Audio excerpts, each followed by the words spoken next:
सर्व माऊलींना सप्रेम नमस्कार. मला पूर्ण खात्री आहे की आपण सर्वजण म्हणजे माझ्या सकट आपण सर्वजण ज्ञानेश्वरीच्या अर्थात आपल्या माऊलींच्या सहवासात जायची आतुरतेने वाट बघत आहोत.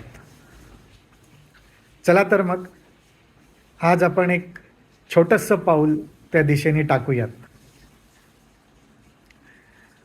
माऊलींच्या सहवासात आपण अनेक प्रकारे जाऊ शकतो. आळंदीला जाऊन ज्ञानोबारायांच्या संजीवन समाधीचे दर्शन घेऊ शकतो. त्याचबरोबर माऊलींची एखादी तसबीर आपल्या घरात लावू शकतो. तिथपासून मनातल्या मनात माऊलींच्या रूपाची आठवण करू शकतो. त्याचबरोबर एक सोपा आणि अप्रतिम मार्ग म्हणजे माऊलींची ज्ञानेश्वरी, ज्ञानेश्वरांची ज्ञानेश्वरी त्याच्या सहवासात जाणं हा एक अविस्मरणीय अनुभव ठरू शकतो. आज आपण ह्या ज्ञानेश्वरांच्या ज्ञानेश्वरीच्या साह्याने त्यांच्या सहवासात जाणार आहोत. ज्ञानेश्वरीतली पहिली ओवी.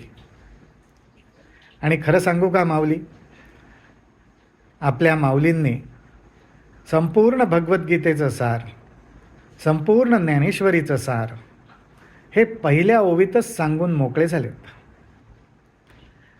ह्या ग्रंथाचा जो उद्देश, तो उद्देशच आपल्याला ह्या पहिल्या ओवीत सापडतो. माऊलींची ही ओवी अशी: ओम नमोजी आद्या वेद प्रतिपाद्या जय जय स्वसंवेद्या आत्मरूपा. अर्थात आपल्यापैकी अनेकांना ही ओवी अगदी मुखोद्गत आहे. या ओवीतले काही विशेष आपण बघूयात. माऊली काय म्हणतात? ओम नमोजी आद्या.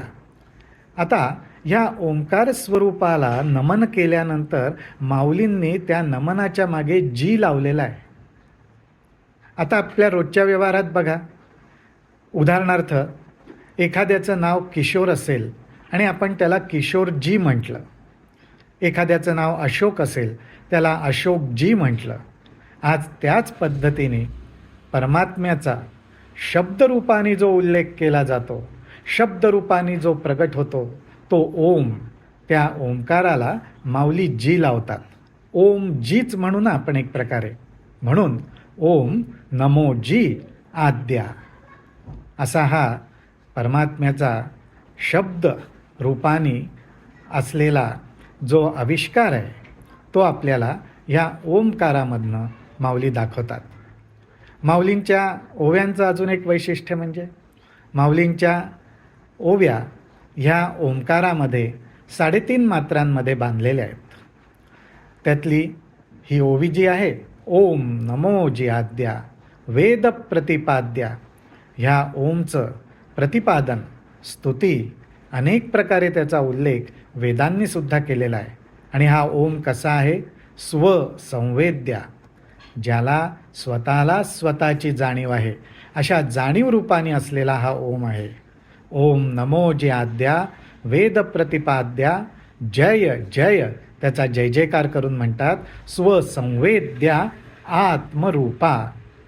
अर्थात अहो माऊली आपल्या सर्वांमध्ये मी आहे ह्या पद्धतीचं जे स्फुरण आहे, ह्याची जी संवेदना आहे, या संवेदनाच्या मुळाशी हे परमात्म तत्वच आहे. ते तत्वच आपल्यातलं आत्मस्वरूप आहे. हा उल्लेख माऊली आपल्याला या ओवीतनं करतात. आणि हा बोध आपल्या अंतःकरणात दृढ ठसावा यासाठी पुढच्या अनेक अध्यायांमधून आपण माऊलींचं मार्गदर्शन बघणारच आहोत. तर अशा रीतीने आपण एक इवलस्स पाऊल टाकलेलं आहे. चला ज्ञानेश्वरीच्या सहवासात. रामकृष्ण हरी, रामकृष्ण हरी, रामकृष्ण हरी.